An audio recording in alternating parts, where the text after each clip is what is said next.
Ever feel like you need a shortcut to truly get a complex topic, to, pull out those really surprising bits of knowledge without getting totally bogged down in the details? Mm-hmm.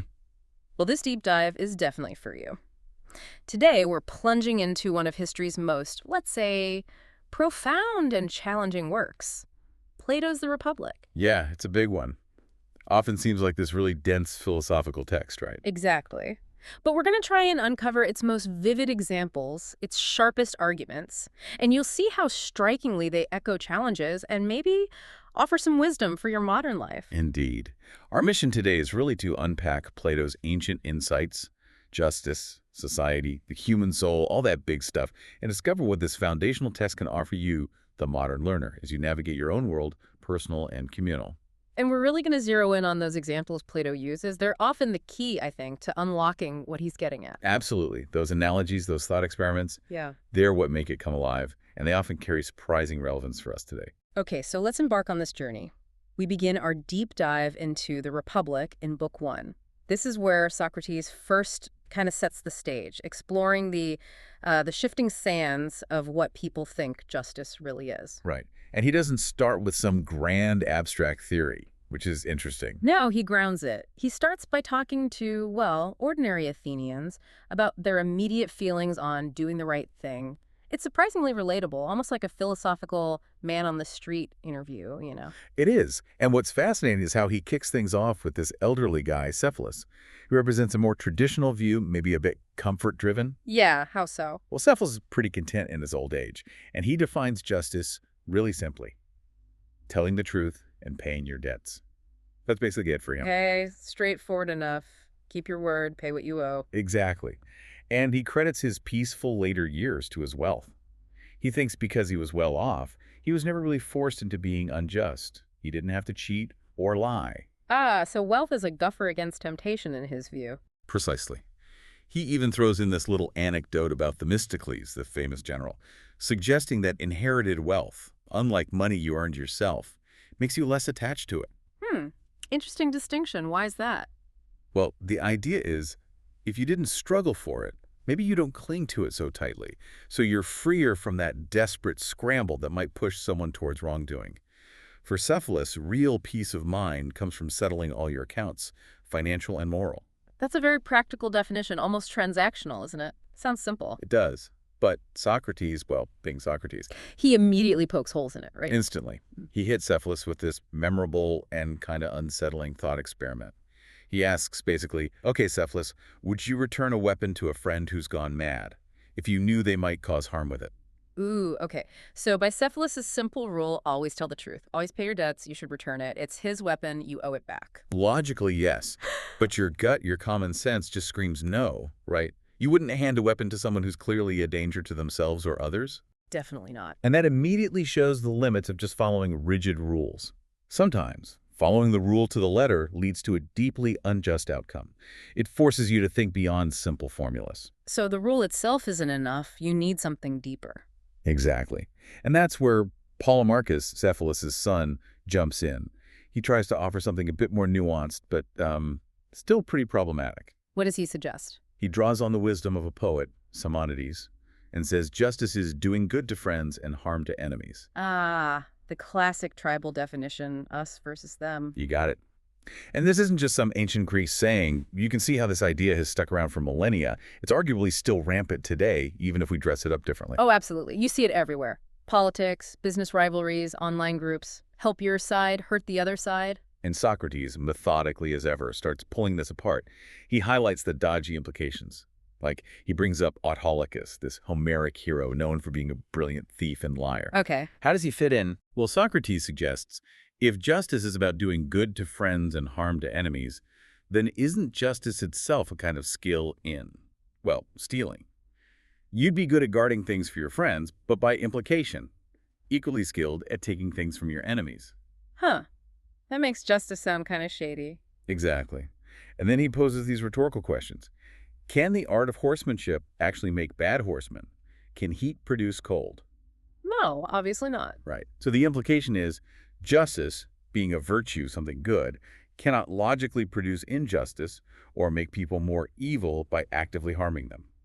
Deliberately making someone worse off, morally or otherwise, can't be a just act. That's a really crucial point, isn't it? When we define justice as just helping us and hurting them, we're basically okaying moral tribalism. We are. And think about the modern relevance here. How often do we see this playing out?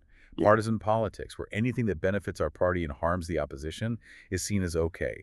Corporate rivalries where ruthless tactics are justified. Or even just online echo chambers, where you harm opponents by dismissing or blocking them. Exactly. The danger, as Plato points out, is how easily that definition of enemy can be twisted and expanded. It fuels these escalating cycles of conflict and dehumanization. It's precisely this kind of thinking Plato saw as so destructive. It really is a pattern that feels depressingly familiar. But then the conversation takes a sharp, dramatic turn, right? Someone else crashes the party. Oh yeah, Thrasymachus. He's described as bursting in, impatient, fiery, not interested in polite philosophical back and forth. Plato even says he comes at them like a wild beast, roaring. Quite the entrance. Wow. So what's his take? Is he offering another definition? He is, and it's a game changer in the debate. Thrasymachus is a sophist, one of those ancient Greek teachers, often skilled in rhetoric, sometimes arguing for practical self-interest over absolute truth. He doesn't mince words. He asserts bluntly that justice is nothing else than the interest of the stronger. Whoa. Okay, so might makes right. Power defines morality. That's the core of it. And he argues that injustice is more profitable and also stronger than justice. He thinks Socrates' careful arguments are just naive. He famously asks if Socrates still has a nurse looking after him because he seems unable to grasp the real world. What's the nurse comment about? It's an insult, basically saying Socrates is childishly unaware. Thrasymachus uses the example of a shepherd. He says Socrates is too naive to see the shepherd's true motive isn't the sheep's well-being, but fattening them up for his own use, for profit or food. He thinks all rulers, all power structures operate the same way solely for their own benefit. It's a cynical view, but you have to admit it's powerful. And it feels very modern in some ways, that deep suspicion of power. It does. But Socrates, in his typical style, doesn't just accept it. He uses an example to push Thrasymachus' point towards absurdity first. What's the example? He mentions Polydamas, the wrestler, apparently a famously strong guy who ate a lot of beef. Socrates asks, tongue-in-cheek, if Polydamas being stronger means that what's in his interest, eating beef, is also just an advantageous for everyone else who are weaker. Okay. Point taken. That's obviously silly. Thrasymachus gets annoyed, clarifies he means rulers making laws, specifically for their own advantage. But then Socrates really starts to dismantle the core claim that injustice is inherently more profitable and stronger. How does he tackle that? This is where it gets really interesting and gives us a profound insight. First, Socrates points out that even if a ruler tries to act in their own interest, they can make mistakes. They might pass a law thinking it benefits them when it actually harms them.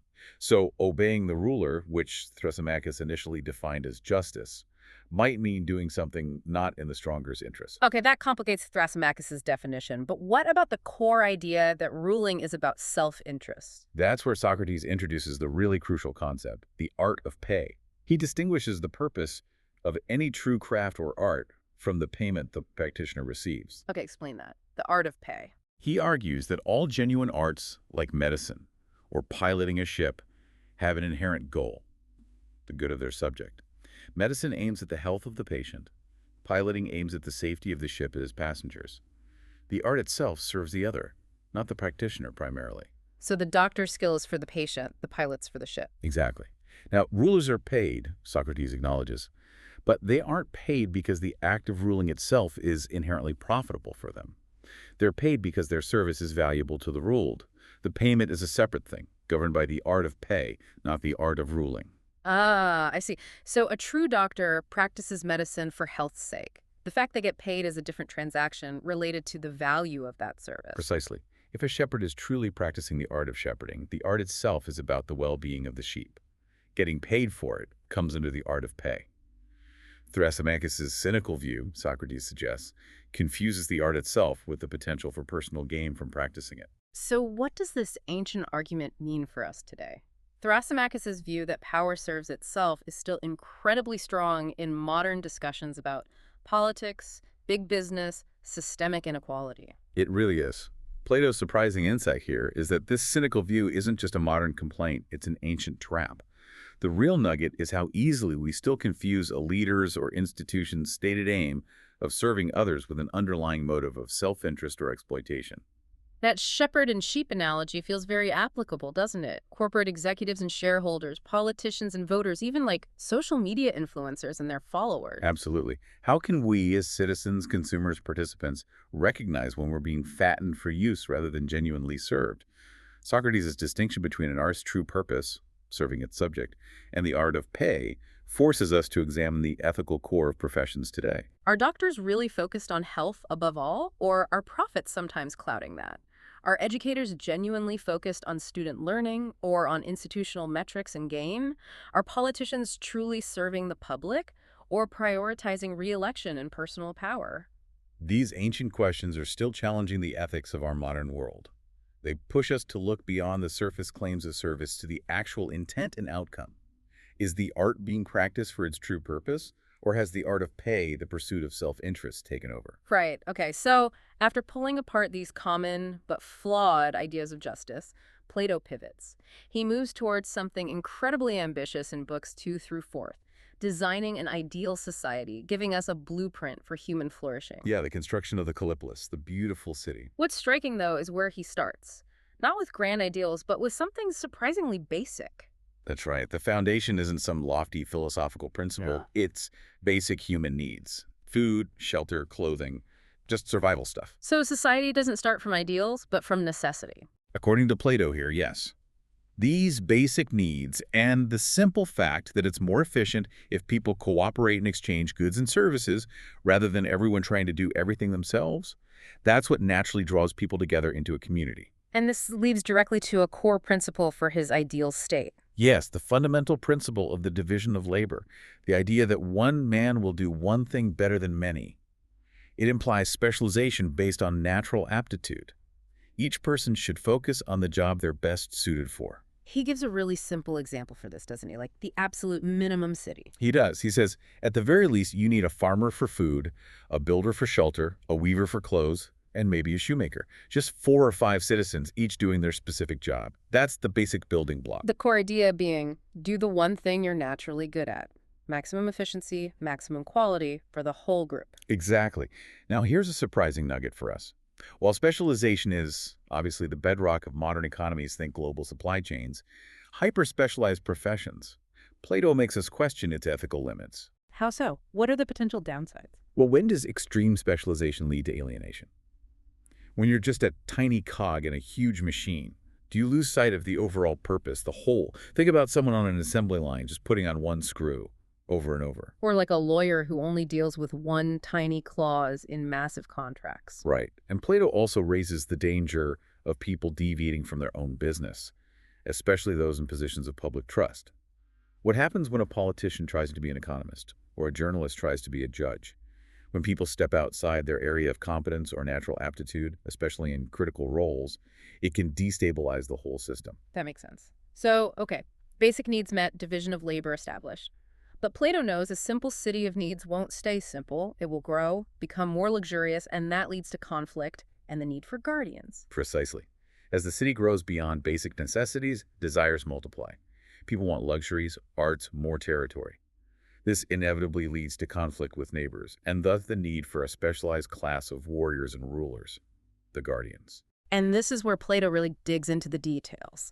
Shaping these leaders is absolutely crucial for him. Their education is paramount. It really is. The education of the guardians, both the rulers, proper, philosopher-kings we'll get to later, and the auxiliaries or soldiers, has to cultivate this delicate, almost paradoxical balance.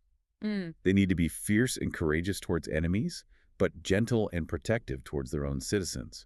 Like noble dogs, he says. A gentle nature with a great spirit. How do you teach that? Through a holistic education involving 2 main parts. First, music, which for Plato is a really broad term. It includes literature, poetry, myths, harmony, rhythm, basically, all the arts that shape the soul. And second, gymnastic, which is rigorous physical training for the body. It's about developing mind and body together in perfect harmony. Okay, let's unpack the music part first, because this is where it gets really controversial, especially regarding the stories they tell. He proposes some pretty radical censorship, doesn't he? He absolutely does. He takes aim particularly at the revered poets, Homer and Hesiod, the cornerstones of Greek education at the time.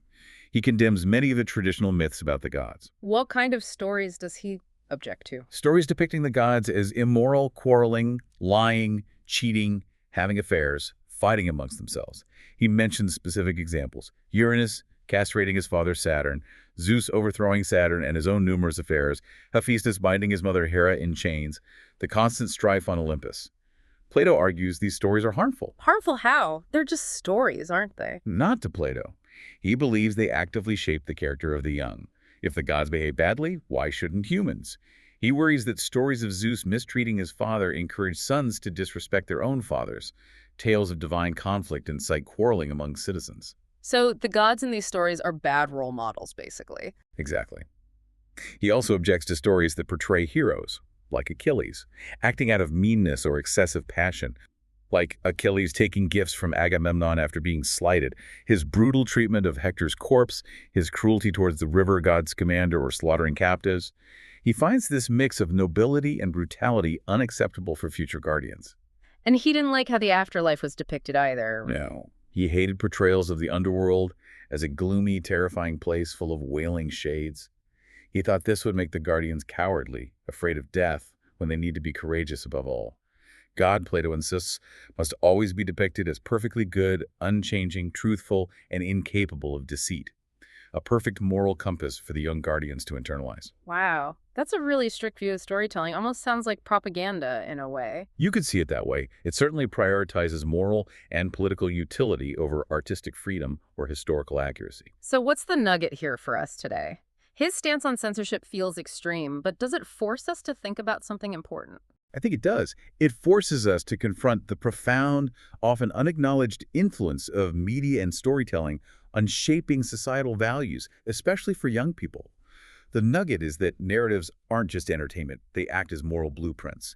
They teach us, subtly or overtly, what's good, what's bad, what's heroic, what's shameful. So we should think about the messages embedded in the media we consume. Movies, TV shows, social media, games, even the news. Right. How do these narratives implicitly teach us about morality, power, leadership, relationships? Think about current debates around historical revisionism, cancel culture, the ethical duties of content creators. What truths about our heroes, our history, our values do we, perhaps unconsciously, demand our stories uphold? Plato saw stories as powerful tools that could either build noble character or subtly corrupt it. He was worried about how beliefs are formed. And his concern goes beyond just the content of the stories, right? He also worries about the very act of imitation in art. Yes, this is another fascinating point. He argues that guardians should only imitate noble and good actions and characters. He has this idea that human nature is coined into very small pieces, meaning one person can't effectively play many diverse roles, especially morally conflicting ones, without it affecting their own character. So playing a bad guy might actually make you a bit bad. That's the fear. He says the mask which the actor wears is apt to become his face. If you constantly imitate something, it starts to seep into your soul. Therefore, guardians shouldn't imitate women quarreling or slaves acting servilely or bullies, drunkards, madmen. He even says they shouldn't imitate animal noises like neighing horses or the sound of raging seas. Wow, really? Why not animal noises? Because any imitation of something less than perfectly rational and controlled is seen as potentially degrading. These imitations, he feared, would plant seeds of ignoble behavior. Art, especially music with its rhythm and harmony, is incredibly powerful here because it shapes the innermost soul, instilling grace or deformity unconsciously long before reason develops. That idea, you become what you imitate, feels incredibly relevant today. The nugget is that our identity isn't fixed. It's constantly being shaped by the roles, the narratives, the personas we adopt or consume. Think about role models, celebrity culture, the whole performance aspect of online identity, where people curate specific versions of themselves. How do the behaviors we emulate, even jokingly or in our online avatars, subtly mold our character and values, often without us realizing it? It makes you think about authenticity. Plato disliked those he called polyphonous pantomimic gentlemen, people who could skillfully imitate anything but lacked a solid core. Exactly. He preferred authenticity and focused character over superficial versatility. Does that critique resonate today? Think about influencers or politicians who seem to master many different roles, shifting personas to fit the audience, perhaps without deep substance or a consistent moral compass underneath. It definitely raises questions about what we value, adaptability or integrity. So that's the shaping of the mind through music. But then there's the body, addressed through gymnastic and his views on medicine. Right. He insists the guardians need a really rigorous physical routine. Simple diet, no excessive drinking. Yeah, very disciplined. Abstaining from strong drink, following a simple, almost austere Homeric diet. He specifically mentions roast meat, but no fish or fancy sweet sauces. The goal isn't just fitness. It's to keep them sharp, alert, like wide-awake dogs, not sluggish or sleepy athletes dulled by indulgence. And he connects physical health directly to the health of the state. He Right. does. He critiques excessive luxury and lack of moderation, arguing it fills cities with the need for doctors and pleaders, a population made sick by indulgence and prone to lawsuits because their desires are out of control. He preferred a simpler approach to medicine too, didn't he? Very much so. He praises the simple, direct Homeric medicine like giving Eurypylus a specific posset for a battle wound. Straightforward, effective. But here's where his views become really challenging, ethically for us. He champions the approach attributed to Asclepius, the god of healing, which sounds like a kill or cure method. Kill or cure, that sounds harsh. It is. Plato says Asclepius wouldn't bother treating those who became chronically ill through their own laziness, luxury, or intemperance. The reasoning: citizens in a well-ordered state have no leisure to be ill. Their duty is to contribute. And preserving useless lives or allowing puny offspring to wretched sires wasn't seen as being in the public interest. Wow. That's bordering on, well, eugenics and a pretty brutal utilitarianism. It absolutely is, by modern standards. He even suggests that the best physician is one who has experienced illness themselves so they can cure the body effectively with their mind, understanding the connection, but who wouldn't waste time on fundamentally broken constitutions. Okay, that's deeply problematic today. But if we try to extract a principle, what's the nugget for modern reflection? His link between lifestyle and societal burdens seems relevant. It remains sharply relevant. The nugget is that our physical habits aren't purely personal choices. They have wider societal consequences. Think about the correlation between modern diets, sedentary lifestyles, and the massive strain on healthcare systems. Or the litigiousness in many societies, perhaps reflecting unrestrained desires as Plato might see it. And the kill or cure idea, while ethically abhorrent as policy, maybe forces us to ask uncomfortable questions. It does. Questions about societal responsibility versus individual responsibility for health choices. And about the allocation of finite medical resources. Where do we draw the line? Are we obligated to provide unlimited care, regardless of lifestyle choices or prognosis? Plato's harshness forces us to confront these dilemmas that we still grapple with in modern medical ethics and public health policy. Moving from the individual guardian to their collective life, Plato proposes some truly radical ideas about property, family, and gender roles. These are designed to forge absolute loyalty to the state. Absolutely radical, especially concerning property. The guardians, both rulers and soldiers, are to have no private property at all. No gold, no silver, no private houses, no land. Nothing. How do they live? They receive a fixed stipend, just enough for their food, and live communally, like soldiers in a camp. Shared meals, shared quarters. Why such an extreme measure? Plato argues it's essential. The moment a guardian possesses private wealth, their personal interests will inevitably clash with the common good. They risk becoming enemies and tyrants instead of allies of the very citizens they're supposed to protect. Greed would corrupt them. The state's happiness lies in the well-being of the whole, he insists, not the disproportionate wealth or happiness of one ruling class. He uses a great analogy for this, doesn't he? About painting a statue. Yes, the statue analogy. He says a sculptor wouldn't paint the eyes, the most beautiful part, purple, just because purple is the most beautiful color. He'd paint them black, because that's what makes the whole statue beautiful and look like a real eye. Each part must serve the whole, not stand out excessively. And there's another vivid image, too, about dogs and sheep. Right, the lean, wiry dogs versus the fatted sheep. That A poor, disciplined, unified army, the Guardians, could easily defeat a wealthy, undisciplined, internally divided one, an oligarchy perhaps. They could even persuade the rich enemy's poorer allies to join them by promising them the spoils. Unity and purpose trump mere material wealth. He also applies this to artisans, doesn't he? A kind of Goldilocks principle for wealth. Yeah, he says artisans need enough money for their tools and materials, but not so much that they become lazy or independent of their craft. Too little, they can't work. Too much, they won't bother. Wealth should serve function, not become an end in itself. This critique of private property for rulers feels incredibly relevant today. The nugget is Plato's stark warning about how easily personal financial interests can corrupt public service. It really is. Yeah. Think about modern debates around financial disclosures for politicians, lobbying, the revolving door between government jobs and high-paying corporate roles. These all reflect that ancient concern Plato voiced. Can someone truly serve the public good if they're also focused on personal enrichment? And the lean dogs versus fatted sheep, that applies beyond armies, doesn't it? Business competition, maybe even sports teams? Sure, it highlights the power of discipline, focus, and shared purpose over sheer material advantage or individual accumulation. It's a timeless lesson in strategy and motivation. Okay, now let's turn to his views on women and children within the guardian class. These are equally, if not more, striking. And frankly, parts are deeply disturbing. They are indeed a mixed bag. On the one hand, Plato argues quite radically for his time that women should have the same education and jobs as men among the guardians. That includes the rigorous physical training, gymnastics, and even military training. He knew people would laugh at that idea, right? Yeah. Naked women exercising alongside men. He directly addresses the expected ridicule, picturing naked old wrinkled women exercising, and dismisses it, saying that social convention changes. What seems absurd initially can become normal through habit. We laugh now at past fashions, he implies. What's his reasoning for this equality in roles? Is it about women's rights?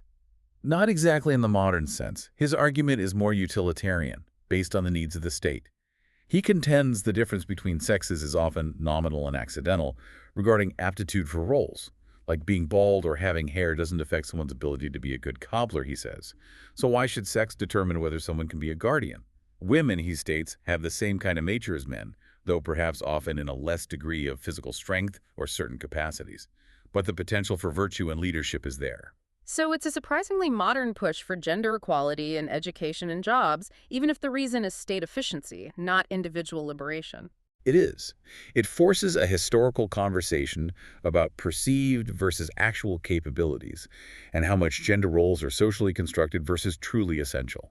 In a way, Plato is advocating for maximizing the state's talent pool, regardless of sex. But then the argument takes a much darker, more problematic turn when it comes to family and reproduction. Yes, this is where modern readers often recoil, and rightly so.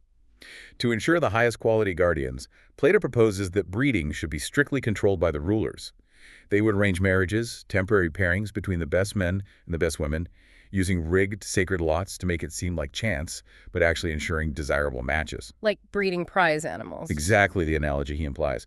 Parents should be in their prime physically and mentally. He suggests men between 25 and 55, women between 20 and 40. And then the most chilling part, inferior offspring, or those born with deformities or outside the approved pairings, are to be put away in some mysterious, unknown place. A euphemism for infanticide. Almost certainly. And the children who are deemed worthy are raised communally in state nurseries. They never know their biological parents, and parents never know their biological children. Everyone in that generation calls each other brother and sister, and the older generation father and mother. Why eliminate the family unit like that? To foster absolute unity and eliminate private loyalties and possessions. If everything is ours and nothing is mine, including children, it prevents disputes, jealousy, and nepotism. Everyone's loyalty is directed solely towards the state and the guardian class as a whole. Okay, this is where the contrast with modern values is stark. His push for gender equality in roles seems progressive, but the eugenics and the destruction of the family are deeply disturbing. Absolutely. This is a crucial nugget. The inherent danger when collective utility is prioritized above individual rights, dignity, and fundamental human bonds. It forces us to confront historical atrocities committed in the name of improving humanity, from eugenics programs to totalitarian regimes suppressing personal identity. Plato's vision here highlights the ethical tightrope between striving for a perfect society and respecting the irreducible value of the individual. To make this radical social structure stick, to get everyone to buy into this hierarchy and communal living, Plato proposes something quite extraordinary, a magnificent lie, or sometimes translated, a noble lie. Yes, the myth of the metals. This isn't just a white lie. It's a foundational myth intended to bind the whole society together and justify its structure. What's the story? The citizens are all told that they are siblings, literally born from the earth within their territory, making the land their mother whom they must defend. But the story goes, when God fashioned them, he mixed different metals into their souls. Metals, like gold, silver. Exactly. Gold for those destined to be rulers, the philosophers, silver for the auxiliaries, soldiers, and brass or iron for the farmers and craftsmen. These metals represent their innate capacities and determine their function in the state. So it explains the class structure based on inherent nature. But what about mobility? Can you be born into the wrong class? Critically, yes. That's a key part of the myth. Children don't automatically inherit their parents' metal. A golden parent could have a silver child, or iron parents could produce a golden child. The law, based on this myth, commands the rulers to test all children and move them to their appropriate class based on their true metal. A silver child of golden parents must be moved down. A golden child of brass parents must be moved up. Ah, so it's a justification for hierarchy, but also includes a principle of meritocracy based on nature rather than birth alone. It fosters unity through shared origin, earthborn siblings, while explaining difference and allowing for social mobility. Precisely. It's designed to make everyone accept their place while feeling connected to the whole, and to ensure the best rise to the top, regardless of parentage. What's the takeaway for us? Do modern societies have their own noble lies? I think that's the inescapable question, the nugget here. All societies, even seemingly rational modern ones, rely on unifying myths and narratives. Think about national foundation stories, political ideologies, even corporate mission statements. What are the stories we tell ourselves to maintain social cohesion, to justify inequalities, or to inspire collective action? Are they truly benign? And the myth of the metals feels like an ancient precursor to debates about meritocracy, nature versus nurture, innate talent. It really does. How do our societies identify and cultivate gold or silver natures today? And how much does inherited status, wealth, or privilege still interfere with that supposedly meritocratic ideal, despite the stories we tell about equal opportunity? Plato makes us examine the foundational narratives that shape our sense of identity and belonging. Okay, so we've mapped out the ideal state. Now let's dive back inside the individual, revisiting Book 4 to understand Plato's model of the human soul. This is fundamental to his whole theory of justice. Absolutely. Socrates argues that the soul, like the state, has distinct parts, often in conflict with each other. He identifies three key principles within us. What are they? First, there's reason, logistikon. This is the rational, calculating part, the bit that seeks truth, wisdom, and makes long-term plans. It's the potential charioteer guiding the soul. Okay, the thinking part. What's next? Second is spirit or spiritedness, thymoides, often shortened to thymos. This is the emotional, ambitious part. It's associated with honor, courage, indignation, righteous anger, self-assertion. Think of it like a noble, loyal watchdog or courageous horse pulling the chariot. It seeks recognition and victory. So passion, ambition, anger, but potentially in a noble way. Yes, when allied with reason. But it can also be just anger or pride. And third, there's desire or appetite. Epithemicon. This is the largest, most unruly part, encompassing all our basic bodily urges, hunger, thirst, sexual desire, but also the desire for money and material possessions. It's depicted as a many-headed beast, constantly craving satisfaction. Reason, spirit, desire. Three distinct parts, often pulling in different directions. How does Plato convince us they're actually separate? He uses examples of internal conflict. The most famous one is thirst. You can feel a powerful, raw desire for a drink, right? Your body screams for water. Sure. But at the same time, your reason might tell you not to drink. Maybe you know the water is contaminated, or you're in a situation where drinking is inappropriate. You experience two contradictory impulses simultaneously: drink and don't drink. Plato argues this proves they must come from different parts of the soul, because one thing can't be driven in opposite directions at the same time regarding the same object. That makes sense. One Right. part wants, the other forbids. Any other examples? Yes, the rather disturbing story of Leontis. This guy is walking near the executioner's pit outside Athens and sees some corpses lying there. Grim. Very. And Leontis feels this morbid desire, this awful longing to see them, to gaze at the dead bodies. But simultaneously, he feels disgust and abhorrence. He tries to turn away, covers his eyes. So desire versus moral revulsion. Exactly. But then he's overcome by the desire. He forces his eyes open and apparently yells at them, "There, you wretches, take your fill of the fair sight." Plato uses this to illustrate spirit, thanos. Leontis' anger and indignation at his own desire, siding with reason, which knows looking is wrong, against the base appetite. He's angry at himself for wanting to look. Wow, that's a vivid picture of internal struggle. The anger isn't just at the corpses, but at his own conflicting impulses. Precisely. And he also cites Homer's depiction of Odysseus, or sometimes Achilles, smiting his breast and rebuking his own soul as literary evidence for this distinction between the reasoning part and the emotional, spirited part engaging in a kind of internal dialogue or conflict. These examples really capture that feeling of being at war with ourselves sometimes. So for Plato, a well-ordered soul mirrors his ideal state. Exactly. Reason should rule, like the philosopher-kings. Spirit should be its ally, like the auxiliary soldiers, enforcing reason's decisions with courage and conviction. And desire, the largest part, like the producing class, should be controlled and guided, kept in check by the other two, pursuing necessary pleasures, but not running wild. This ancient psychological model feels incredibly relevant. The nugget here is that it gives us a powerful framework for understanding our own internal battles, doesn't it? It really does. How often do you feel that push and pull? Your reason knows you should exercise, but desire wants the couch. Your spirit feels indignant about an injustice, but reason cautions prudence. Recognizing these different voices within reason, spirit, desire can be the first step towards managing them. And that Leontius story, it's such a striking take on morbid curiosity, something very relevant to how we consume disturbing news or images in the media today. That weird fascination mixed with repulsion. It's a timeless insight into a complex human impulse. Plato is saying we are literally this internal battleground of competing drives. And all this leads directly to Plato's core definition of what justice truly is, not in the state, but within the individual soul. Yes, justice in the individual isn't about external actions alone. It's achieved when each of these three parts of the soul does its own business and stays in its proper place, functioning harmoniously. Reason guides, spirit assists courageously, and desires submit willingly to rational control. They work together like notes in a well-tuned scale. So internal harmony is justice and injustice. And justice is the opposite. Yeah. Internal chaos. It's the insubordination and disobedience of the inferior elements. It happens when desires or spirit usurp reason's rightful rule, leading to civil war within the soul. One part tries to do another's job, or the lower parts dominate the higher. He uses a health analogy for this. Yeah. A very powerful one. Justice is like the health and beauty and well-being of the soul. Injustice is its disease and weakness and deformity. A just soul is ordered, strong, and beautiful internally. An unjust soul is disordered, sick, and ugly within. And that rigorous education in music and gymnastic we talked about earlier that's designed to create this harmony. Precisely. Music, with its rhythm and harmony, helps to tune the soul, bringing reason and spirit into accord, civilizing the wildness of the passions. Gymnastic trains the body to support the mind's endeavors.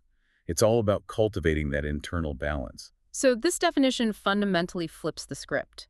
Justice isn't just about following rules or external actions, it's an internal state of being. That's the crucial shift.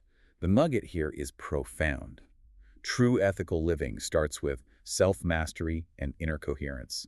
You can't be consistently just in your actions towards others if your own soul is in turmoil. It makes you think, how can cultivating this inner harmony contribute to your own well-being, your resilience, especially when the world outside feels chaotic? It suggests that focusing on internal order is the foundation for navigating external challenges effectively.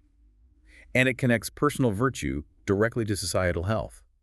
If individuals are internally conflicted, driven by greed or unchecked anger, how can they possibly contribute to a just and stable society? It puts the responsibility squarely on achieving inner balance first. This journey into the soul then leads us to Plato's most famous, maybe most challenging ideas, the journey of the philosopher, seeing beyond the shadows. This dominates books 5th through 7th. He introduces his most controversial proposal, which he calls the third wave, knowing it will cause uproar. That's right. The third wave is Socrates' reluctant but firm assertion. Until philosophers are kings, or the kings and princes of this world have the spirit and power of philosophy, cities will never have rest from their evils, no, nor the human race. Wow. So philosophers must rule. Not politicians, not generals, not the wealthy. Philosophers. And he means true philosophers. Not just people who like to argue, but those who genuinely love wisdom, philosophia, who are dedicated to seeking and understanding eternal truth and the ultimate good. This must have been radical then, and it still feels pretty radical now. Governance shouldn't be about power or popularity, but about deep understanding. Exactly. For Plato, the qualification for leadership is knowledge of what is truly good for human beings and society. It directly challenges the way politics usually works, both then and now. It really makes you wonder, doesn't it? The nugget here is Plato's provocative question. Do our modern societies really value wisdom and deep understanding in our leaders? Or do we prioritize charisma, economic promises, populist appeal? What are the risks when wisdom isn't the primary qualification for power? It's a question that hangs in the air whenever we look at political leadership. We often seem to prefer leaders who reflect our immediate desires or fears, rather than those who challenge us to think more deeply. And this leads directly into Plato's crucial distinction between knowledge and opinion. Ah, yes, this is absolutely pivotal to understanding Plato's whole system. How does he define the difference? He draws a sharp line. Knowledge, episteme, pertains to what is to being. It apprehends the eternal, unchanging abstract forms or ideas, like perfect justice itself, absolute beauty, the ultimate good. This knowledge is certain, infallible. Okay, knowledge is about the real, unchanging essence of things. What about opinion? Opinion, doxa, pertains to the world of becoming, the world we perceive through our senses. It deals with the shifting, contradictory particulars, the many beautiful things that fade, the many just actions that might seem unjust from another angle. These things both are and are not. Opinion is fallible, uncertain, caught between knowledge and ignorance. It's about appearances. Can you give an example of how things in the sensory world both are and are not? Sure, think about beauty. A particular flower might be beautiful compared to a weed, but ugly compared to a more perfect specimen, right? Or think about size. Something is large compared to something smaller, but small compared to something larger. These qualities are relative, contradictory, dependent on context. They participate in beauty or largeness, but aren't beauty or largeness itself. So the physical world is full of these relative changing things. Exactly. He even uses a riddle to illustrate the ambiguity. A man and not a man a eunuch saw and did not see dimly a bird and not a bird a bat, sitting on a tree and not a tree. A reed hit him and did not hit of a glancing blow with a stone and not a stone pumice. It highlights the slippery nature of the world grasped only by opinion. Okay, so true philosophy isn't content with this shifting world of opinion. No, it seeks the immutable universal forms that underlie the sensory world. Those who are merely lovers of sights and sounds, captivated by beautiful objects or pleasing tunes but not seeking beauty itself, are trapped in the realm of opinion. They're like dreamers, mistaking appearances for reality. In our age of post-truth, endless information streams, and highly subjective online realities, this distinction feels incredibly urgent. It really does. The nugget here is a timeless framework for critical thinking. Are you engaging with stable underlying truths, seeking knowledge, or are you mostly reacting to fleeting appearances, popular narratives, and emotional appeals, stuck in opinion? How do we even begin to distinguish verified knowledge from persuasive opinion today?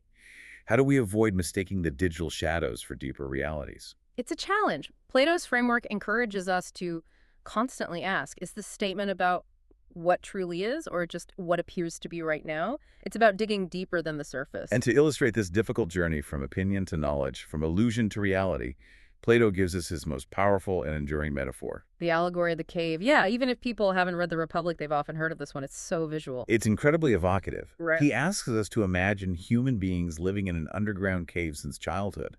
They're chained so they can only face forward, staring at a blank wall. Chained, looking at a wall. What do they see? Behind them, unseen, is a burning fire. And between the fire and the prisoners, there's a low wall, like a puppet theater screen. Along this wall, puppeteers carry various objects, statues of people, animals, artifacts. The fire casts the shadows of these objects onto the wall the prisoners are facing. So all the prisoners have ever known are these flickering shadows on the wall. Exactly. They believe these shadows are reality. They name them, talk about them, judge them. Their entire world, their language, their understanding is built around these two-dimensional projections. They don't know anything else exists. Okay, then what happens? Does someone get out? Yes. Imagine one prisoner is suddenly freed from his chains and forced to turn around. First, the firelight itself would be painful, blinding. He wouldn't recognize the objects casting the shadows. He'd likely think the shadows were more real than these confusing solid things. It would be totally disorienting. Absolutely.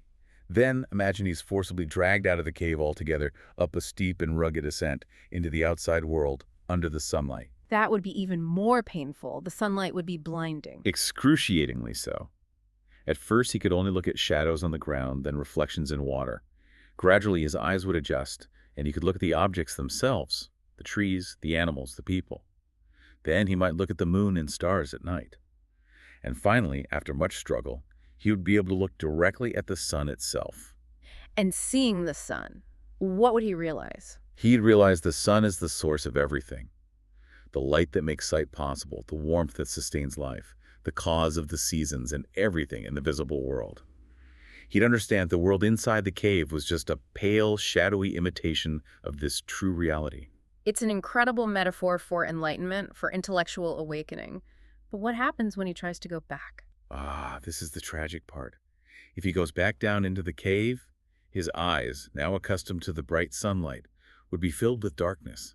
He wouldn't be able to see the shadows on the wall clearly anymore, at least not at first. So the other prisoners would think he's been harmed by his journey. Worse than that, they'd ridicule him. They'd say he went up and came back with his eyes ruined. He wouldn't be able to compete with them anymore in their games of identifying the passing shadows. And if he tried to free them, to drag them up into the light, They'd resist? Plato says they would likely try to kill him. They'd cling to their familiar illusions, their comfortable darkness, rather than endure the painful process of enlightenment. Wow. Okay, let's unpack the symbolism here. This is packed with meaning. It really is. The cave represents the physical world we perceive through our senses, the realm of opinion and illusion. The chains are our limitations, our ignorance, our unquestioned assumptions. The shadows are the superficial appearances and false beliefs we mistake for reality. The fire inside the cave is like the physical sun, the source of light in the visible world. And the journey out? The journey upward is the arduous process of philosophical education, the ascent of the soul to the intelligible world, the realm of true knowledge. The world outside represents that higher reality of the forms. And the sun. The sun is the ultimate source, representing the idea of a good. The idea of the good. What is that exactly? It's the highest form, the ultimate principle of reality, truth, and intelligibility. Just as the sun makes physical objects visible and sustains life, the idea of the good illuminates the other forms, makes knowledge possible, and is the source of all existence and goodness. It's the pinnacle of understanding. So education isn't about pouring knowledge into empty minds. No. Plato says education is not giving eyes to the blind, because the capacity for sight, intelligence, is already there. It's about turning the soul around, redirecting it from the shadows towards the light, towards the truth. He notes that intelligence itself is indestructible. Even a clever rogue has sharp sight, but directs it towards meaner ends. Education aims to direct that innate intelligence towards the good. And the philosopher, the one who escapes the cave and sees the sun, they have a duty to go back. They can't just stay in the light. That's a crucial and difficult part of the allegory. Plato insists they must go back. They've received this enlightenment, this understanding of the good, partly through the community's efforts. They can't remain in their intellectual paradise. They have a responsibility to descend again among the prisoners in the den, to share their understanding, to rule, to guide the others, even though they won't be understood or welcomed. It's a heavy burden of civic duty. This allegory is so rich. The nugget for us today seems multifaceted. First, it's a challenge to ask. What shadows are we accepting as reality? Consumerism, political narratives, unexamined social conventions, online personas. Absolutely. What are the unquestioned assumptions of our own cave? Second, the struggle of the returning philosopher highlights the difficulty of communicating deeper truths, the resistance people have to changing their worldview. Think of scientists explaining climate change, or reformers challenging ingrained prejudice. How are those who see beyond the shadows often ridiculed or ignored? And third, that idea of duty. Should those with the deepest understanding, the greatest expertise, feel compelled to engage in public life, to lead, even if they'd rather stay in their labs or studies? It raises big questions about the role of intellectuals and experts in society. To further clarify this journey towards the idea of the good, Plato uses two more related analogies. The analogy of the sun, which we touched on, and the divided line. Right, the sun analogy compares the good to the sun. Can you elaborate on that a bit? Sure. Socrates calls the idea of the good the offspring, or child of the sun. Just as the physical sun does two things in the visible world, it provides the light necessary for sight, and it's the cause of growth and existence for physical objects. The idea of the good does two analogous things in the intelligible world. Okay, what are those two things? First, it provides the light of truth and intelligibility, making the other forms noble to the rational soul. Second, it is the ultimate source of the being or existence of the forms themselves. It's described as being beyond even existence and truth in terms of its beauty and power. It's the ultimate unifying principle that makes reality coherent and understandable. So it's the source of both knowledge and reality at the highest level. That's a huge concept. And the divided line helps map out the different levels of understanding leading up to this. Exactly. It's a more formal, structured way of showing the different levels of reality and the corresponding ways of knowing. Imagine a line divided into two unequal main sections: the visible world, the realm of opinion, and the intelligible world, the realm of knowledge. Okay, visible and intelligible. Then he divides this again. Yes. Each main section is subdivided in the same ratio, so you get 4 segments in total, representing ascending levels of clarity and reality. Let's start at the bottom. What's the lowest level of the visible world? The lowest segment represents shadows, images, and reflections. Think literal shadows or reflections in water or mirrors. The corresponding mental state is imagination or conjecture, icasia. It's the most basic, unreliable level of awareness, dealing only with secondhand images. Okay, dealing with mere appearances, what's the next level up, still in the visible world? The next segment represents the physical objects themselves, the actual animals, plants, manufactured things that cast the shadows or create the reflections. The corresponding mental state is belief or conviction, piesis. We have a stronger conviction about these tangible objects, but it's still opinion because these objects are constantly changing, coming into being and passing away. This is the level of common sense understanding of the physical world. Right, so moving from shadows to the things casting them, then we cross the main divide into the intelligible world. What's the lower part of that? This segment represents mathematical objects and reasoning. Think geometry or arithmetic. Here, the mind uses the visible objects, like diagrams drawn by a geometer, as images or hypotheses, but reasons beyond them to grasp abstract concepts, the idea of a perfect triangle or the nature of numbers. The mental state here is understanding or thought, dianoia.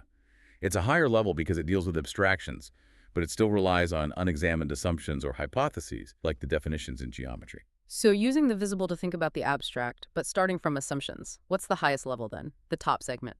This is the highest realm, representing the forms themselves, crowned by the idea of the good. Here, the mind engages in dialectic, pure reasoning, noesis or episteme in its highest sense. It moves beyond hypotheses, questioning everything, ascending to the unhypothetical first principle, the good itself. Then it reasons downwards from these first principles, grasping the interconnectedness of all the forms without relying on any sensory images at all. This is true philosophical knowledge. Wow, that's a complex ladder of understanding. So the idea of the good illuminates everything at the top, and mathematics is a crucial bridge to get us from the visible to the purely intelligible. Precisely.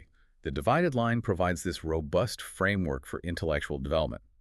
The nugget here is really a tool for self-reflection on our own thinking. Where do we spend most of our mental energy? Are we stuck dealing with shadows and fleeting beliefs, the lower half? Or are we striving to engage in rigorous, abstract thought and seek underlying, unchanging principles, the upper half? It maps out the journey the philosopher must take. Okay, but if philosophers are the ones capable of reaching this highest level, why are they so often dismissed or misunderstood by society? We touched on this with the caves, but Plato gives another great analogy for this, the ship of state. Yes, this parable is aimed squarely at explaining why the philosopher, the person with true knowledge of how to govern, is usually rejected in a democracy or other flawed systems. Set the scene for us. What's the ship like? Imagine a large ship. The ship owner represents the people, the demos. He's physically bigger and stronger than any individual crew member, but Plato describes him as being a little deaf, short-sighted, and generally having poor knowledge of navigation. Basically, powerful, but easily swayed and not very competent. Okay, the populace is strong but lacks expertise. Who are the sailors? The sailors represent the ambitious politicians, the demagogues, vying for control of the state. They're constantly quarreling amongst themselves about who should be the pilot, the ruler.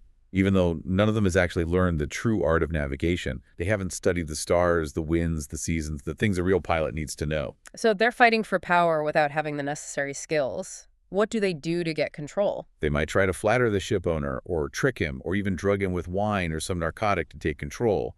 They might praise anyone who helps them seize the helm as a true navigator, while condemning anyone who doesn't support their faction. They essentially run the ship based on power struggles and immediate gratification, looting the ship's stores. And where does the true pilot, the philosopher, fit into this picture?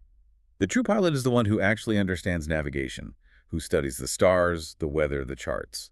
But the mutinous sailors dismiss him entirely. They call him a praetor, a useless stargazer, a good-for-nothing. His knowledge seems completely irrelevant to their power struggles and their immediate desires.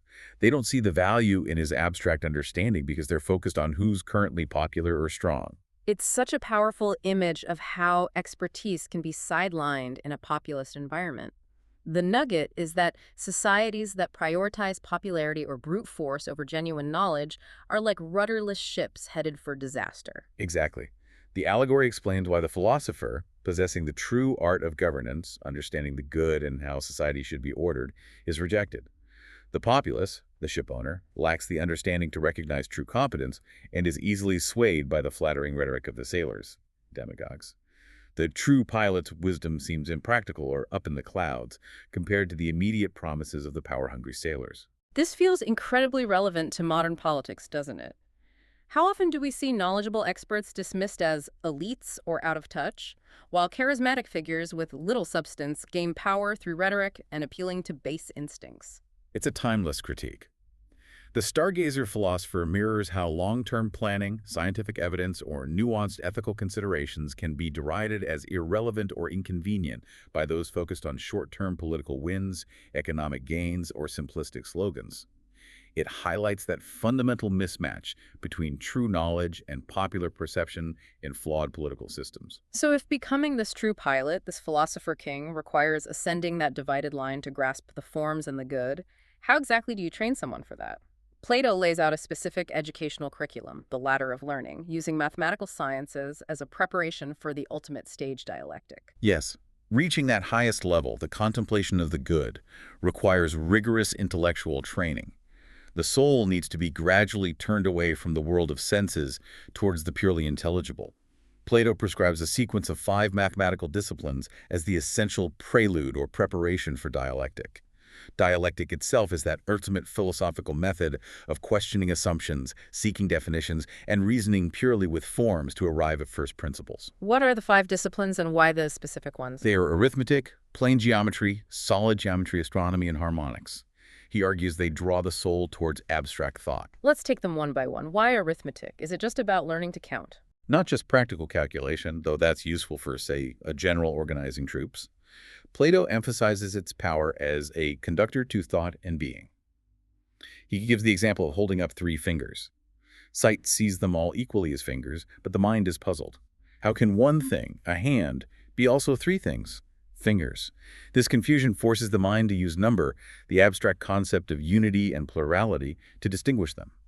Arithmetic deals with pure, indivisible units, forcing the mind away from tangible objects towards abstract concepts. It sharpens the wits. Okay, so it trains abstraction. What about geometry? Is it just for measuring land or building things? Again, the practical uses are secondary for Plato's purpose here. The real value of geometry, both plane and, importantly, solid geometry, which he felt was neglected, is to compel the mind to look at true being, at eternal, unchanging shapes and relationships, not just the imperfect drawings we make. It elevates the soul beyond the world of generation and destruction and helps create the mind of philosophy. Makes sense. Moving from 2D to 3D abstract space, what about astronomy? Is he advocating for actual stargazing? Surprisingly, no. Not in the way we might think. He actually criticizes people who just lie on their backs looking up at the ceiling or gaping at the physical stars. For Plato, the true value of astronomy is using the visible heavens, which he calls a beautiful but imperfect embroidery or copy of true reality, as a model to study the underlying mathematical principles of motion, the absolute harmonies or motions that are grasped by reason, not by sight alone. It's about the abstract laws governing the cosmos, not just observing the phenomena. No, it's theoretical mathematical astronomy, not observational. And finally, harmonics, the study of musical harmony. Is this about playing instruments? Again, no, not primarily. He criticizes the empirical musicians of his day who spent their time twisting and torturing the strings of the lyre, trying to find the smallest audible interval, or arguing about specific notes by laying their ears alongside of their neighbors' faces. True harmonics, for Plato, is a sister science to astronomy, but for the ear. It involves investigating the true numerical harmony which is unheard, the mathematical ratios and proportions that underlie musical concord, grasped through abstract reasoning and problems, not just by listening. So all these mathematical sciences, arithmetic, geometry, astronomy, harmonics, are valuable because they train the mind in abstraction, turning it away from the senses towards pure thought. Exactly. They are profitable, he says, if they are regarded in their natural relations to one another and always pursued with a view to the good. They are the necessary intellectual gymnastics to prepare the soul for the final ascent through dialectic. But he warns, just being good at math doesn't make you a philosopher. A mere mathematician might still be stuck using hypotheses, True dialectic goes beyond that, questioning everything to reach the ultimate good. It's the music of the intellectual world. The nugget here seems to be Plato's profound vision of education as a structured ascent towards abstract truth, with mathematics as the crucial engine for training the mind. It makes you ask, are modern educational systems providing this kind of rigorous training in abstract thinking? Or are we overly focused on practical applications and vocational skills, potentially neglecting the deeper intellectual capacities Plato valued so highly? It's a challenge to our modern assumptions about what education is for. Plato's critique of the mere empirics, those who focus only on observed data without seeking underlying principles, also pushes us to engage with information at a deeper conceptual level, whether it's in science, business, or just understanding the world around us. Are we just collecting facts, or are we building understanding?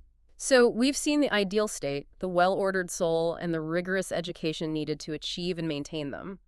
But what happens when things go wrong? When this ideal breaks down? In books 8 and 9, Plato gives us a chilling account of how societies and souls degenerate, outlining a cycle of political and moral decline. Yes, this is a fascinating, almost sociological analysis of political decay. Plato outlines four inferior forms of government that deviate progressively further from the ideal aristocracy, ruled by the best, the philosophers. Each form of government has a corresponding dominant human character type. And he stresses that the state's character comes from its citizens, right? Not the other way around. Exactly. He says, states are not made of oak and rock, but of flesh and blood, meaning the character of the state fundamentally reflects the dominant character of its people. This section presents a cyclical view, how an excess of one ruling principle leads to the downfall of that state and the corruption of the individual soul, paving the way for the next, worse stage. It sounds like a powerful framework for analyzing political change, even today. Let's walk through the stages. What's the first step down from the ideal? The first deviation is timocracy. This is a state ruled by honor and ambition, often with a military focus. Think of ancient Sparta as a possible model. It arises when the guardians of the ideal state start to neglect the precise educational system, especially the nuptial number controlling breeding. They mistakenly mix the gold and silver natures with the brass and iron, leading to internal disharmony and a gradual shift in values. So honor replaces wisdom as the highest value. Precisely. Courage and military prowess become paramount. There's still some respect for rulers and discipline, but there's also a growing, often hidden, love of money and possessions as the baser metals gain influence.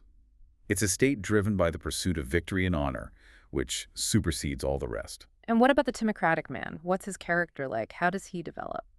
Plato sketches a likely origin. He might be the son of a good man, perhaps a philosopher from the ideal state, who lives in a less than ideal city and sees his father suffer for being unworldly, maybe losing lawsuits, being slighted, not engaging in political maneuvering. The son, influenced by his ambitious mother and society's focus on status, feels ashamed of his father's lack of worldly success. So he reacts against his father's values. Yes. He develops his spirited part, thymos, becoming proud, ambitious, focused on honor and reputation. But because he lacks the purely philosophical grounding and sees the downsides of pure virtue, a secret love of money starts to grow within him. He might seem honorable outwardly, but avarice begins to take root, often pursued in secret. Reason becomes subservient to ambition, and desire for wealth starts bubbling underneath. The nugget here seems to be Plato's warning about honor. While ambition and a desire for recognition can be good motivators, an excessive love of honor detached from wisdom and justice is unstable. It can easily morph into or be corrupted by a love of wealth, leading to a kind of hypocrisy. Where do we see societies or individuals today primarily driven by status, reputation, or maybe military glory, and what hidden compromises might be lurking beneath that surface? It's a relevant question for any culture that highly values competitive success or public image. Okay, so from timocracy, where honor rules but wealth is creeping in, what's the next stage of decline? As that hidden love of money grows stronger and more overt, the state transitions into an oligarchy. This is literally ruled by the few, but specifically ruled by the wealthy. Wealth becomes the sole qualification for holding political power. They set a property threshold. If you're below it, you have no say in government. So money explicitly replaces honor as the highest value. What are the consequences of that? It creates a city starkly divided into two, the rich and the poor. They live in the same place, but are essentially two nations, constantly plotting against each other. The rich, fearing the resentful poor majority, are hesitant to arm them for military defense, making the state weak against external enemies. And because wealth is the only goal, they neglect virtue and education. Plato has a specific term for the unproductive or harmful elements in this state, doesn't he? Yes, the memorable image of the drones. He says an oligarchy inevitably produces drones within the hive. Some are drones without stings. These are the paupers, the beggars, those who have lost everything. Others are drones with dreadful stings. These are the criminals, the thieves, the fraudsters who prey on society. This social breakdown, Plato insists, stems directly from the oligarchic system's bad education and bad government, which fosters extreme inequality and neglects the poor. And the oligarchical man, what drives him? The oligarchical man is the son of the timocratic man. He likely saw his father lose his honor and his fortune, perhaps through political ruin. Learning from this, the son becomes fearful and cautious. He completely dethrones honor and spirit from his soul and puts grasping, money-making desire firmly on the throne. So wealth accumulation becomes his sole focus. Absolutely.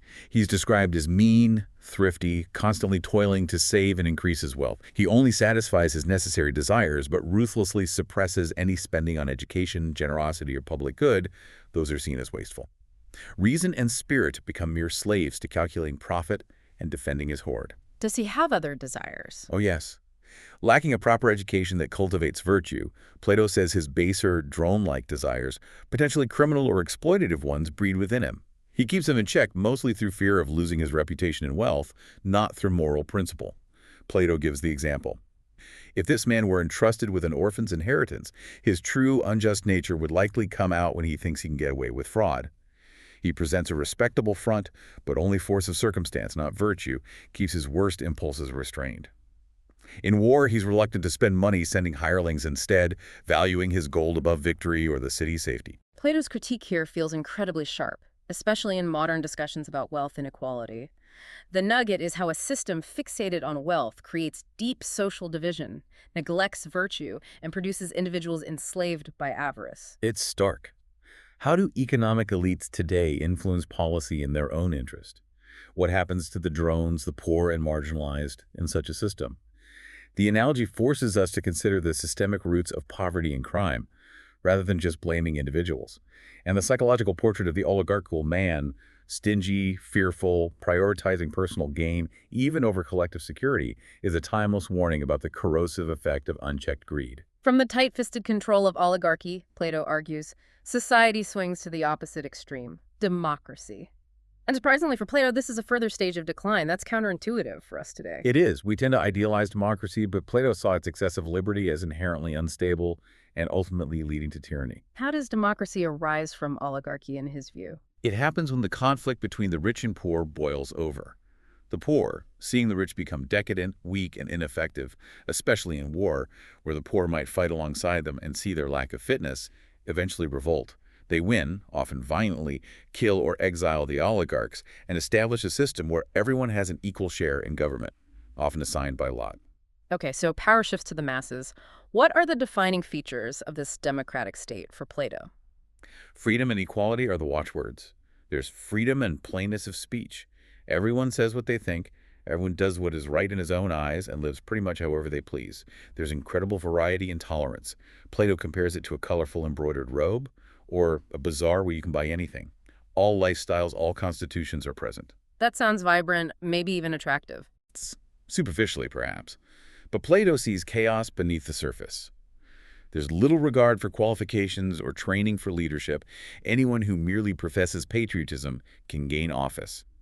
There's no compulsion to rule if you're capable, or to obey if you don't want to. Laws might exist, but people often ignore them if they feel like it.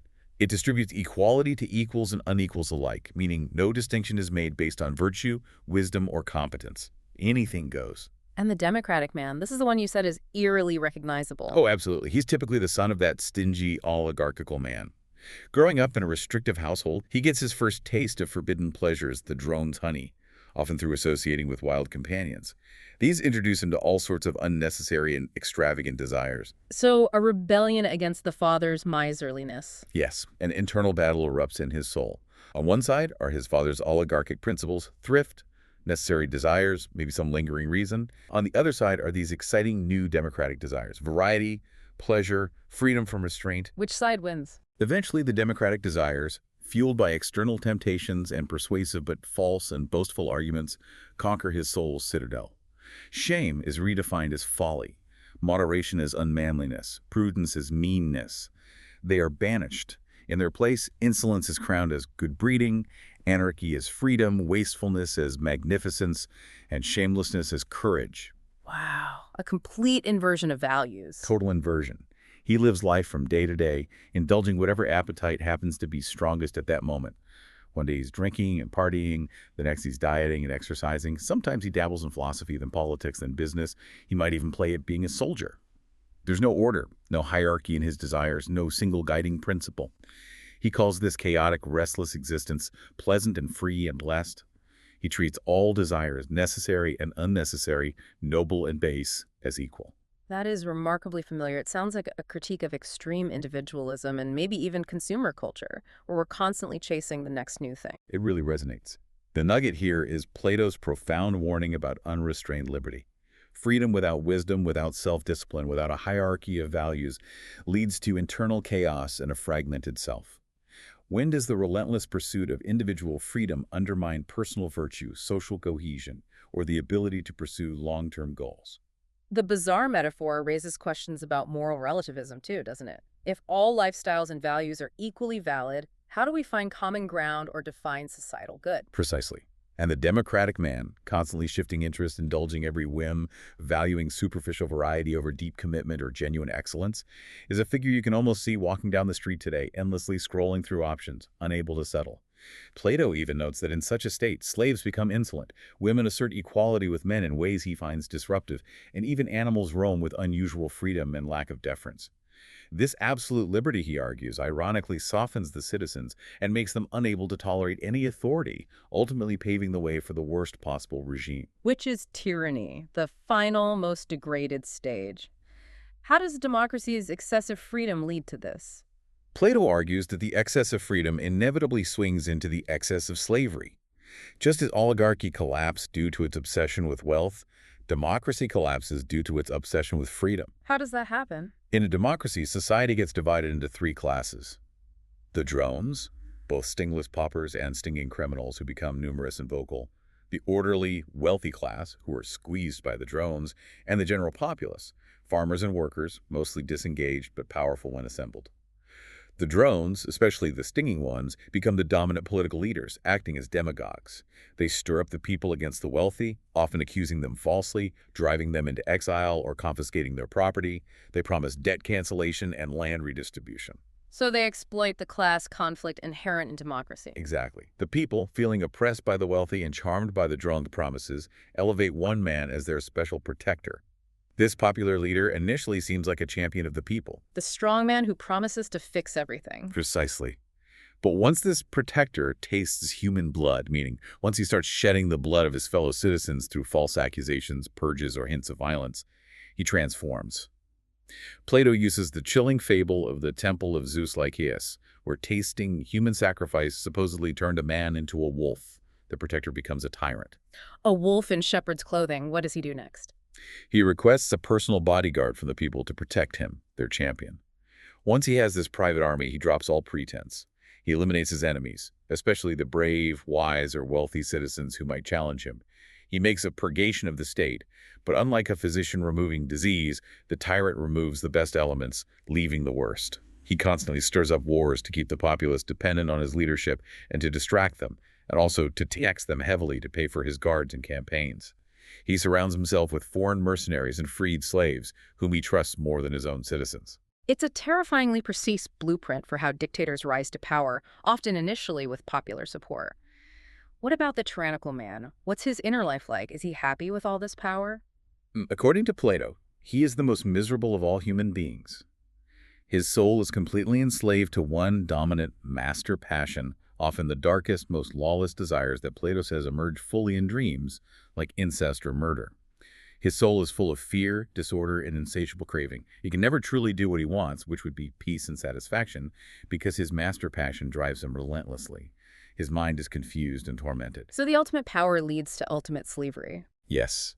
Plato compares him to a wealthy slave owner who is suddenly transported with his family and numerous slaves to a deserted island. There, without external law or support, he lives in constant terror of his own slaves turning against him.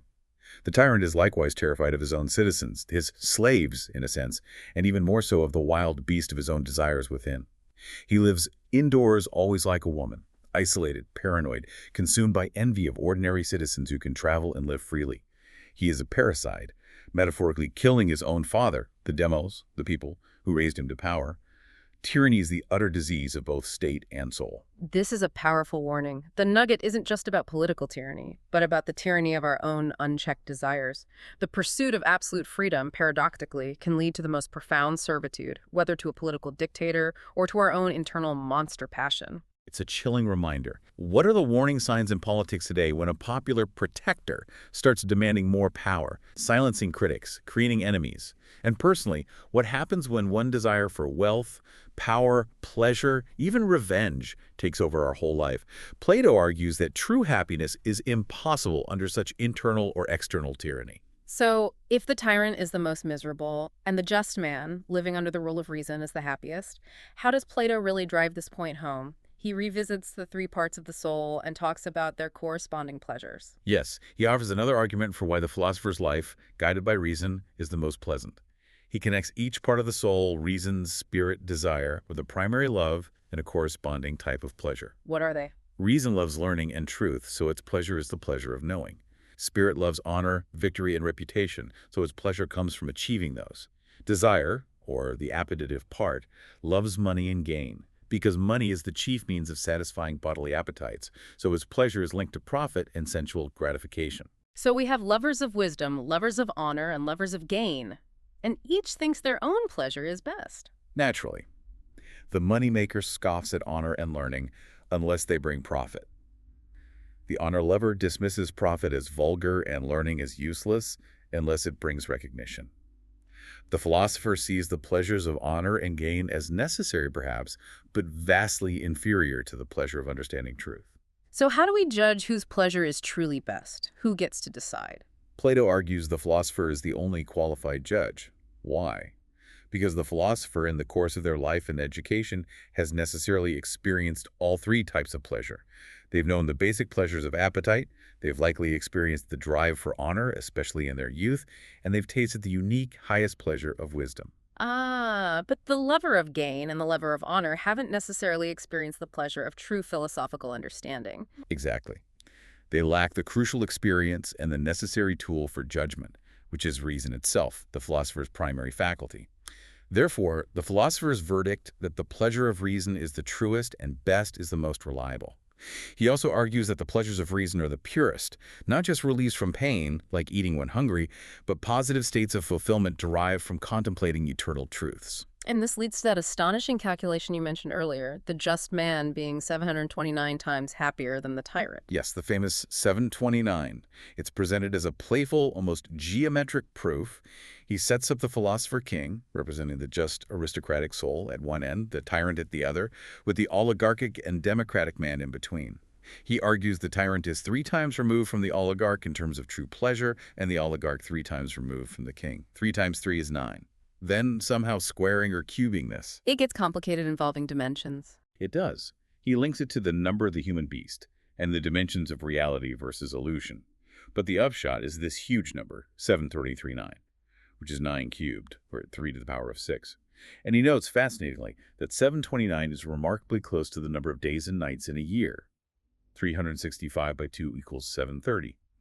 It's meant to convey a life lived justly is qualitatively immeasurably better day in and day out, year after year, than a life of tyranny.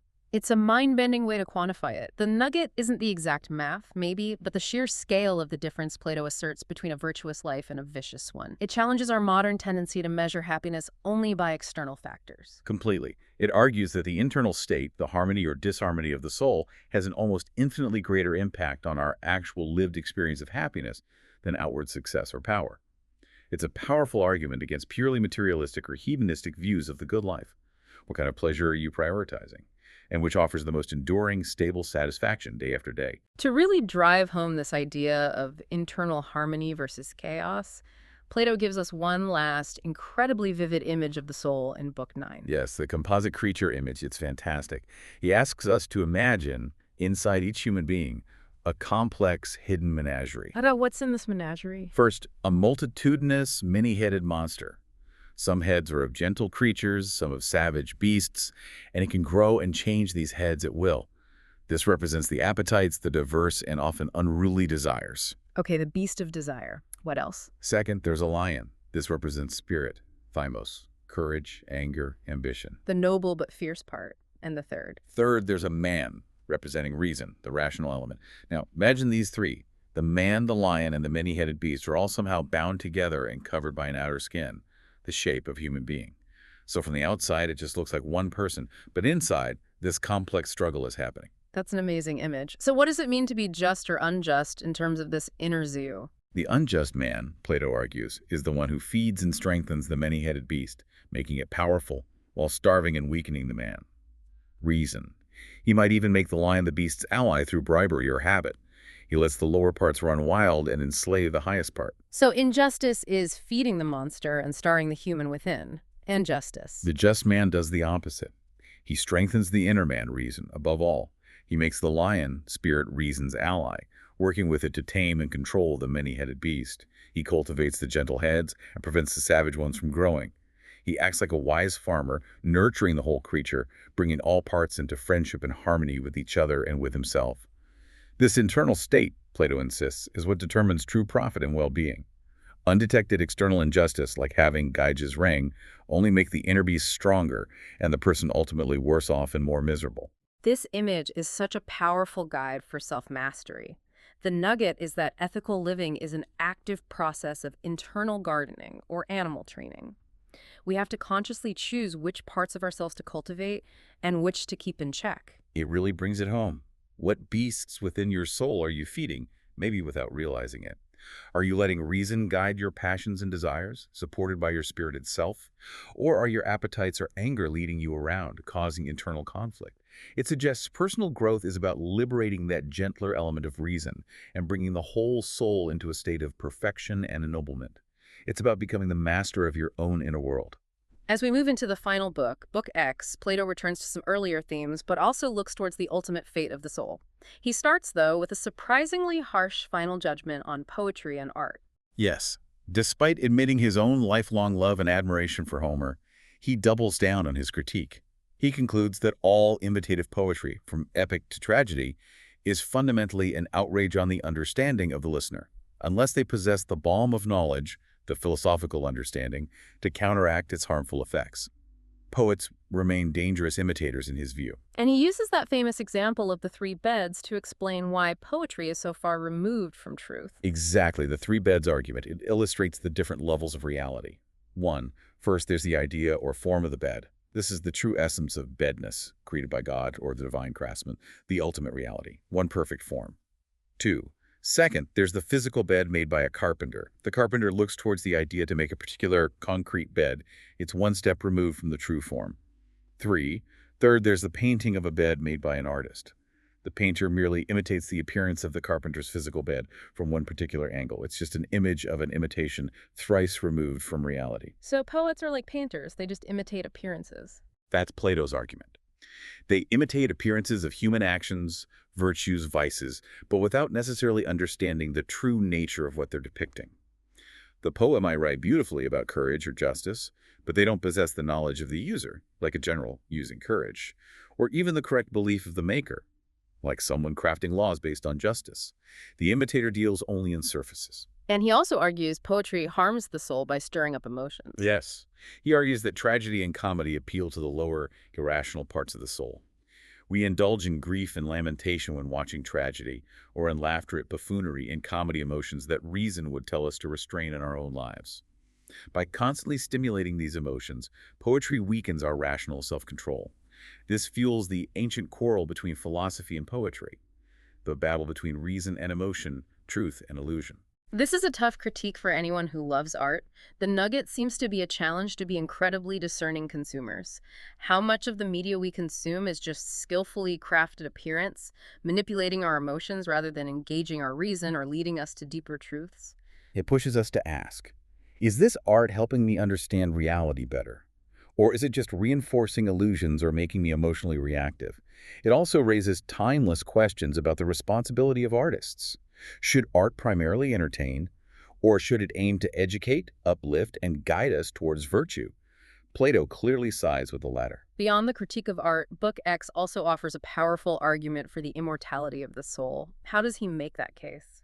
Socrates argues that the soul must be immortal because it cannot be destroyed by its own specific evil, nor by any external evil. What does he mean by its own specific evil? Just like a body's specific evil is disease, which can destroy it, or irons is rust, the soul's specific evils are things like injustice, ignorance, cowardice, intemperance.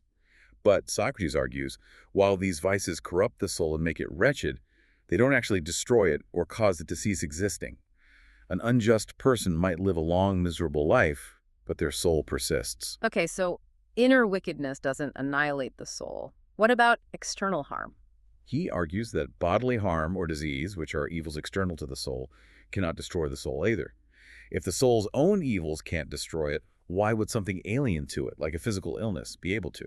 Therefore, since nothing can fundamentally destroy it, the soul must be immortal and imperishable. And he uses another vivid image here, right? The soul being covered in barnacles. Yes, the image of the sea god Glaucus. The soul, in its true original nature, viewed by the light of reason, is probably something beautiful and simple. But its time embodied in the physical world, tossed about in the sea of earthly experience, has left it battered and disfigured. It's covered with incrustations of seaweed and shells and stones, false beliefs, worldly attachments, bad habits, so its original divine form is barely recognizable. To see the soul's true nature, you'd have to strip away all these accretions. That reinforces the idea of intrinsic justice, doesn't it? The soul's true state is separate from its earthly experiences or rewards. Absolutely. The well-being of the soul, its justice and harmony, is its own reward, regardless of external fortune or misfortune. Even if you had Gaija's ring and could be unjust with impunity, you'd still be harming your own soul, covering it in those ugly barnacles. The just person, Plato concludes, is a friend of the gods. And even apparent sufferings in life ultimately work together for good for them, because their soul remains pure. The nugget here is this profound perspective on inner value versus external circumstances. Our spiritual or inner health is enduring, distinct from physical or material conditions. It prompts us to think about our true identity beneath the surface noise of life. And that Glaucus image is a powerful metaphor for personal growth and transformation. What incrustations, habits, beliefs, fears, attachments have built up over your true self? How might you shed them to reveal or recover that original purity and potential Plato speaks of? It's about seeking the essential self beneath the accumulated layers of experience. And Plato concludes this entire epic dialogue not with a philosophical argument, but with a myth, a story. The myth of This brings together themes of justice, choice, and the soul's journey. Yes, it's a stunning capstone to the whole work. Yeah. Is described as a soldier who died in battle but came back to life on his funeral pyre 12 days later, able to report on what he saw in the afterlife. What did he see? What's the journey of the souls? Souls, after death, travel to a place where they're judged. The just ascend to a heaven for 1,000 years of reward, while the unjust descend to an underworld for 1,000 years of punishment, experiencing tenfold the suffering they caused. After this period, both groups emerge, travel to a cosmic location presided over by the Fates, the daughters of necessity. And there they face a crucial moment. The most crucial moment.